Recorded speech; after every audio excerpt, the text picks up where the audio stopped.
নমস্কার, বিল্ডুসের official YouTube channel পক্ষ থেকে সকলকে জানাই স্বাগতম। আজকে আমরা আলোচনা করব প্লেস ভ্যালু সম্বন্ধে। আমরা আলোচনা করব ক্লাস 1, ক্লাস 2, ক্লাস 3, ক্লাস 4 যে কোনো স্কুলেই হোক না কেন প্লেস ভ্যালুটা খুব একটা ইম্পর্টেন্ট। প্লেস ভ্যালু মানে আমরা বাংলায় বলি স্থানীয় মান। স্থানীয় মান আমরা বলি স্থানীয় মান। তো আনন্দময় স্কুল বাদ দিয়েও অন্য স্কুলও এটা প্রযোজ্য। তো এই প্লেস ভ্যালু চার্টটা আমরা দেখাবো। প্লেস ভ্যালু চার্টটা দেখুন, ভালো করে একটু দেখে নিন। তো আমরা সবসময় জানি ওয়ান্স, টেন্স আর 100।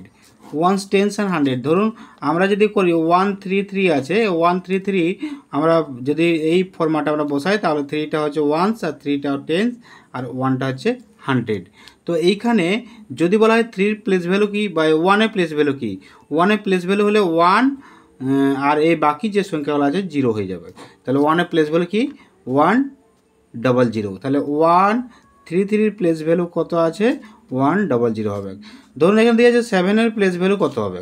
7 হচ্ছে 6, 7 দেওয়া আছে আর 7, 8, 5 দেওয়া আছে আর দেওয়া আছে যে 3, 7, 5। এখানে এই 7-এর প্লেস ভ্যালু কত। তো আমরা এখানে যদি করি 6, 7 আছে, এখানে যদি ওয়ান্স আর টেন্স করি তাহলে 7টা 7-এর জায়গায় আছে, ওয়ান্সের জায়গা আছে। তারপরে যে 7, 8, 5 এখানে ওয়ান্স, টেন্স আর 100 করলে আমরা এখানে 7টা কত জায়গা আছে 100-এর জায়গা আছে। তার মানে 7টা 100 আছে 700, 700 এটা আমরা করি 700 প্লাস 80 প্লাস 5, তাহলে 700 আছে স্থানীয় মান। এইটা করলেই হবে এটা। এবার আছে ধরুন এখানে আছে 3, 7, 5, এখানে প্লেস ভ্যালু কত করব 7-এর প্লেস ভ্যালু, তাহলে 7-এর প্লেস ভ্যালু 70।